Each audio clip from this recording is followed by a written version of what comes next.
Bonjour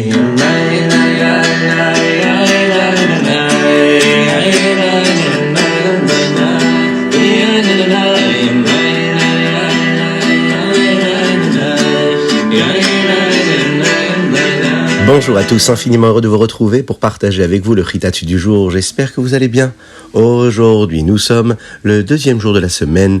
Nous sommes le Yom Sheni de la Parashat Kitetse et nous sommes aujourd'hui le 4 Elul et Tafshin Pegimel 5783, Shnat Hakel, l'année du rassemblement. J'espère que vous allez bien. On va démarrer tout de suite notre Chumash du jour.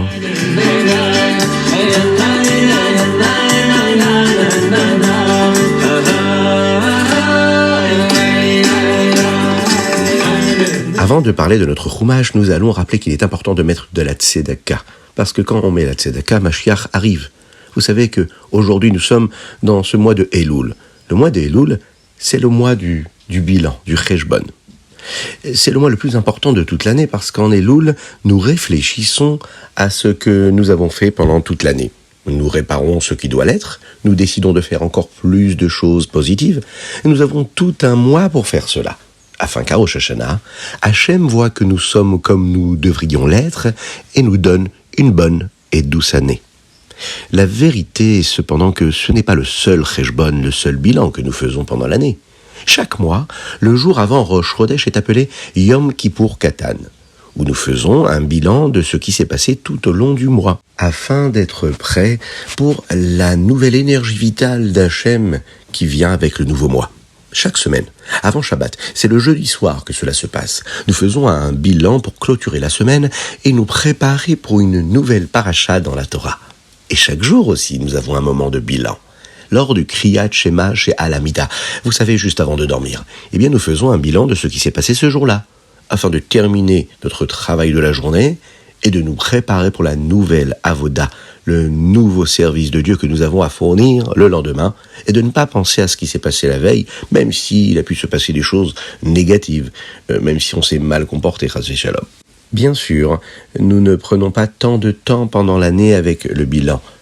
Nous devons accomplir tellement de choses, et puis il faut aller dormir, par exemple, le soir.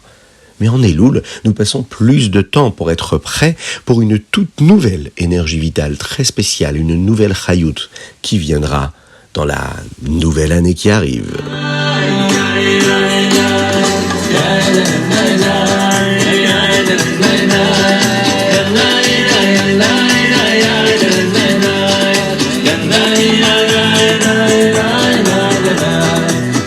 Et nous passons tout de suite à notre Chumash. Aujourd'hui, nous sommes le deuxième jour de la semaine et nous étudions le Sheni. Dans le Chumash d'aujourd'hui, Moshe Rabbeinu parle au Béné Israël des nombreuses mitzvot qu'ils devront observer en entrant en Eretz Israël. Et nous commençons par la mitzvah de l'otaline. Dans le Chumash d'hier, nous avons appris tellement de choses sur le ben sorer ou moré. Vous vous en souvenez que le Bedin doit punir car sa manière d'agir actuelle prouve qu'il sera un rachat lorsqu'il sera plus grand. Et cet enfant-là, s'il se comporte mal quand il est petit, eh bien, on préfère arrêter tout de suite les dégâts. Rashi nous dit que si les parents se sentent mal pour leur fils, ils ne veulent pas l'amener au Bedin pour qu'il soit puni, eh bien, il finira quand même par faire une avéra qui va le rendre, lui, digne d'être puni par une punition beaucoup plus grave, beaucoup plus tard. C'est pourquoi la Torah va nous parler maintenant d'une autre halakha qui concerne ce moment si fatal dans la vie d'un homme. Et on nous donne une mitzvah ici selon laquelle on ne doit pas rester cette personne-là toute la nuit sans être enterré. On doit tout de suite s'occuper de lui parce que l'honneur d'un juif, même si c'est un rachat qui a mal agi, qui s'est mal comporté, eh bien, doit toujours être respecté. Nous parlons à présent de la Hashavat Aveda. Vous connaissez cette mitzvah ? Si vous trouvez un animal errant à l'extérieur, eh bien vous ne pouvez pas faire semblant de ne pas l'avoir vu. Vous devez faire Hashavat Aveda, c'est-à-dire le rendre à son propriétaire. Il y a des moments où une personne peut ignorer l'animal, comme si il ne l'avait pas vu. Par exemple, si c'est un Kohen, et que l'animal, lui, est quelque part où un Kohen n'est pas autorisé à aller, comme par exemple un cimetière, eh bien à ce moment-là, il pourra faire comme s'il ne l'avait pas vu. Cette mitzvah n'est pas seulement pour les animaux, c'est pour tout ce que nous trouvons qui appartient à quelqu'un d'autre. Nous devons toujours prendre soin de ce que nous allons trouver, même si ça appartient à un autre. Oui, c'est ce qu'on appelle la Ahavat Israël, aimer son prochain et prendre soin aussi de ses biens. On doit essayer de trouver le propriétaire, de lui demander s'il l'a perdu, et si vraiment il nous donne des preuves que c'est vraiment son objet à lui et que ça lui appartient, à ce moment-là, on va devoir lui rendre. Nous abordons maintenant une autre mitzvah qui s'appelle Hakem Takim. Si par exemple vous voyez un animal avec ses bagages qui tombent de lui, c'est une mitzvah d'aider le propriétaire à recharger correctement l'animal. Une autre mitzvah que nous apprenons aujourd'hui, c'est Lot Tilbash. Un homme n'est pas autorisé à porter des vêtements de femme. Pourquoi ? Eh bien car cela peut faire agir une personne de manière non tsniout. Une femme n'est pas non plus autorisée à porter des vêtements d'homme. De cette mitzvah, nous apprenons également qu'un homme ne devrait pas essayer de se comporter de la même manière qu'une femme. Et une femme ne devrait pas essayer d'être exactement comme un homme. Hachem crée les hommes et les femmes, chacun avec leurs propres particularités, leurs valeurs, leurs propres caractéristiques spéciales. Et nous devrions tous essayer d'utiliser nos qualités particulières de la meilleure façon possible et ne pas essayer d'être comme quelqu'un d'autre. Nous sommes celui que nous sommes. Une autre mitzvah, Shiluach Akan. Si vous trouvez un nid d'oiseau avec des œufs et des oisillons, eh bien vous devez renvoyer la mère ou oiseau avant de prendre les petits ou les œufs, même si cela semble être une mitzvah très facile. Hachem nous donne une grande récompense pour cela, il nous accorde pour cela une longue vie. Oui, Rashi nous dit que si nous obtenons une récompense comme celle-ci pour une mitzvah si facile, combien plus grande sera la récompense pour toutes les mitzvot qui nous paraissent beaucoup plus difficiles. C'est pour cette raison qu'il faut donner beaucoup d'importance à chaque mitzvah qu'Hachem nous a donnée, car la récompense, on ne l'imagine même pas.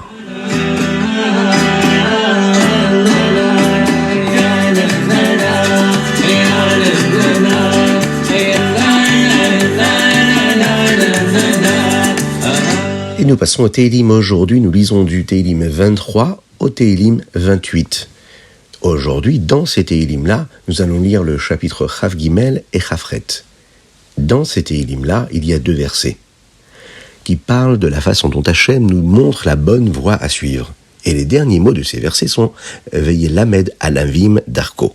Hachem enseigne aux humbles, c'est-à-dire ceux qui ont l'humilité dans leur comportement, il leur enseigne son chemin. Le Rambam nous enseigne dans Ilchot Teshuva que cela parle de 2 choses qu'Hachem donne au Béné Israël, au peuple juif, pour les aider à faire Teshuva et à faire ce qui est juste. Hachem leur envoie des Nevi'im, des prophètes, mais aussi des grands tzadikim, des Rebbeim, qui leur enseignent les voies d'Hachem, les comportements qu'ils doivent suivre et comment faire Teshuva. Hachem fait naître chez une personne le désir de faire ce qui est juste lorsqu'elle en apprend davantage. Ces 2 éléments réunis rendent beaucoup plus facile pour nous la possibilité que nous aurons de faire exactement ce qu'Hachem veut. Vilamed anavim darko, s'attacher à un tzaddik, à un maître, ça nous permet de faire ce que Dieu attend de nous.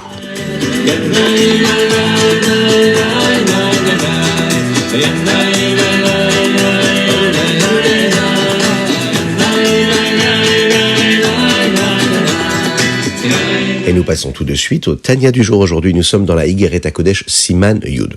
Donner la tzedaka sans limite amène l'énergie vitale d'Hachem sans limite dans le monde. Oui. Nous avons appris hier qu'il y avait une limite. Quand une personne accomplit une mitzvah, elle fait entrer de la vitalité d'Hachem dans le monde. Pourquoi ? Mais parce que les mitzvot sont liées au monde matériel, à la gashmiut. Elles ont donc une certaine mesure et apportent une certaine quantité d'énergie vitale dans le monde. Et bien maintenant, si quelqu'un rate l'occasion d'accomplir une mitzvah, il manque alors de l'énergie vitale dans le monde. Cette énergie qui n'a pas été amenée, il faut la rattraper. La teshuva atteint une partie très profonde du cœur de la personne, car elle ressent un profond regret pour son comportement jusqu'à présent.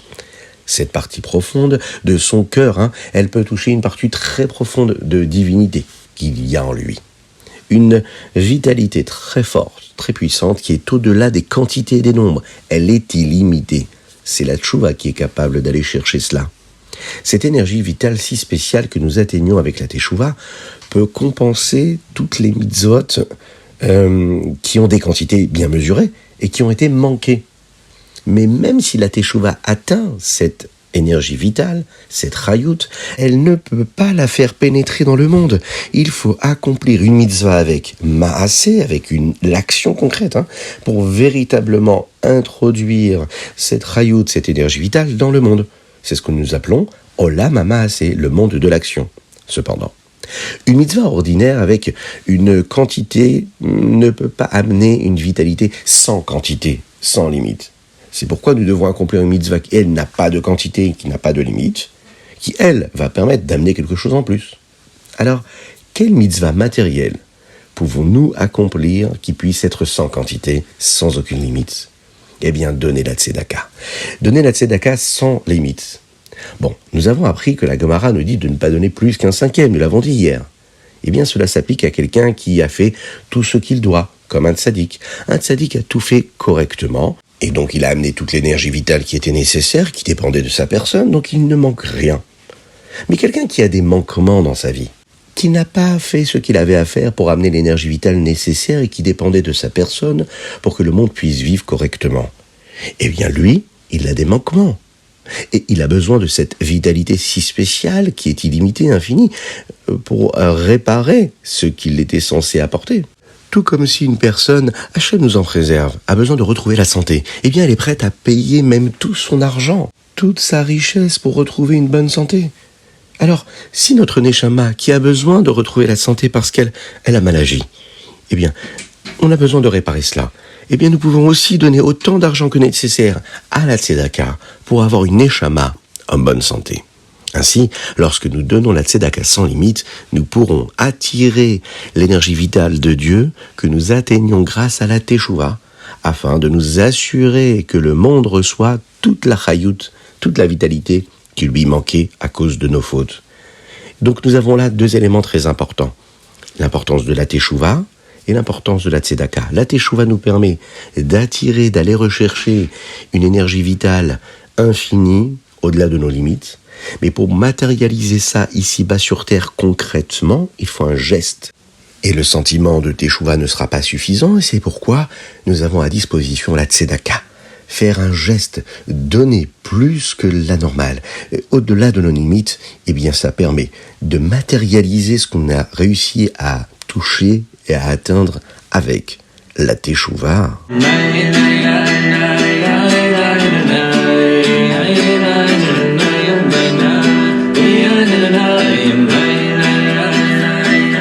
Et nous passons tout de suite au Hayom Yom. Aujourd'hui, nous sommes le Dalet Elul. Dans le Hayom Yom d'aujourd'hui, nous apprenons le Minhag Chabad, cette habitude et cette coutume-là que nous avons dans la communauté Chabad pour ce qu'un homme fait lorsqu'il reçoit une aliyah à la Torah.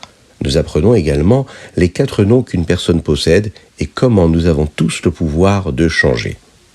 Lorsqu'une personne est appelée à la Torah, à la synagogue, voici ce qu'elle fait avant de réciter la bénédiction.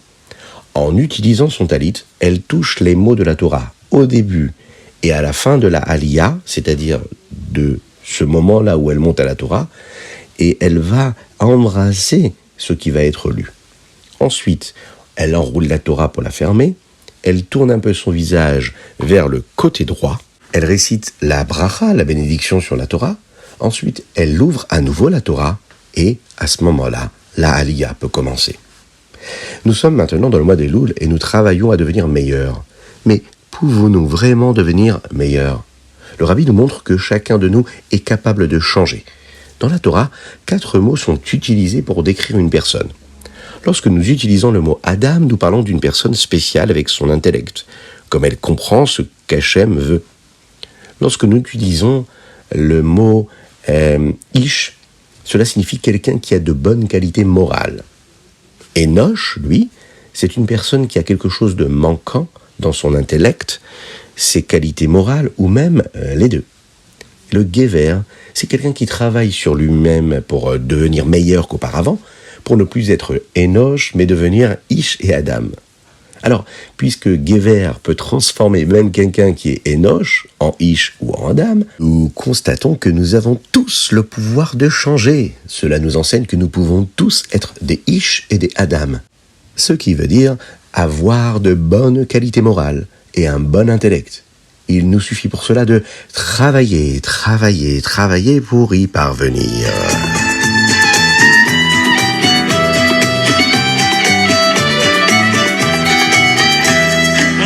Et le Rambam, aujourd'hui nous sommes dans les Ilchot Kilaim. Dans le Rambam, nous terminons d'apprendre les Kil et Akerem qui concernent la prohibition de faire pousser d'autres types de plantes avec des vignes. Dans le Perek Vav, nous apprenons combien de raisins deviennent interdits à la consommation s'ils sont plantés à proximité de légumes. Nous apprenons également à propos de ce que nous appelons le mavrir, lorsqu'une personne fait passer la vigne sous terre pour la faire ressortir ailleurs. Pouvons-nous planter autre chose dans cet espace intermédiaire ? Le Rambam va approfondir cette question-là. Dans le chapitre Zaïn 7, nous apprenons ce qui est considéré comme un kérem, un vignoble selon la halakha, et ce qui est considéré comme une simple vigne qui est moins stricte qu'un kérem complet, c'est-à-dire qu'un vignoble complet. Dans le chapitre Chet, nous apprenons qu'il y a deux façons de faire pousser des raisins, en laissant les vignes pousser au sol ou en les laissant se draper sur un mur, une clôture ou une arche. Regardez, observez, vous verrez les vignes parfois, elles montent toutes seules et elles vont s'attacher à d'autres arbres, d'autres murs et se poser ainsi et pousser. Laisser les vignes pousser au sol est la manière habituelle de cultiver des raisins.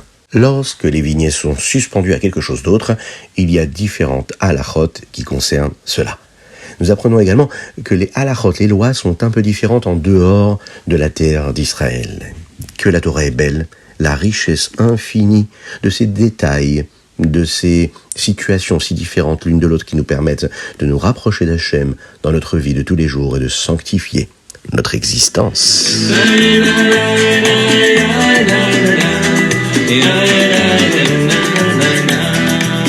Et voilà, c'était le Ritat du jour. N'oubliez pas de le partager avec vos amis, c'est important. Envoyez-nous vos dédicaces sur ritat.fr ou sur le 06 61 76 87 70. C'est important de mettre la tzedaka. Vous l'avez vu, le Tanya nous l'a dit aujourd'hui, donnez encore plus de tzedaka. Soutenez la diffusion du Ritat du jour. C'est grâce à votre soutien que d'autres personnes étudieront la Torah. Et ça, c'est extraordinaire. Aujourd'hui, nous avons étudié pour la Refoua Shelema de Avraham Nissim Ben Sultana, et aujourd'hui, une spéciale dédicace pour tous ces Bachurim, ces Tmimim, ces jeunes hommes qui vont entrer aujourd'hui à la Yeshiva, qu'Akadosh Baruch Hu les protège, qui leur donne beaucoup de réussite matérielle et spirituelle, qu'ils soient des Chassidim, qu'ils aient la Hirat Shamaim, la crainte de Dieu, qu'ils puissent étudier la Torah encore et encore, étudier, approfondir l'étude, s'attacher à Akadosh Baruch Hu dans la joie la plus totale, dans la bénédiction et la bonne santé. Et c'est sûr que grâce à cela, Mashiach arrivera encore plus vite. Que Dieu vous bénisse, qu'il vous protège, qu'il vous inonde de bonté, de grâce et de miséricorde. Profitez. Hamelech Bassadé, le roi est dans les champs. Il suffit juste de lui demander, de lui parler, de lui vraiment lui dire combien on regrette nos erreurs, combien on prend des bonnes décisions pour le futur, afin d'arriver à Rosh Hashanah, et pour vivre une Ktiva Vechatim Tova, les Shana Tova, ou Metuka, une bonne et douce année. N'oubliez pas aujourd'hui d'écouter le shofar, c'est important. À très bientôt.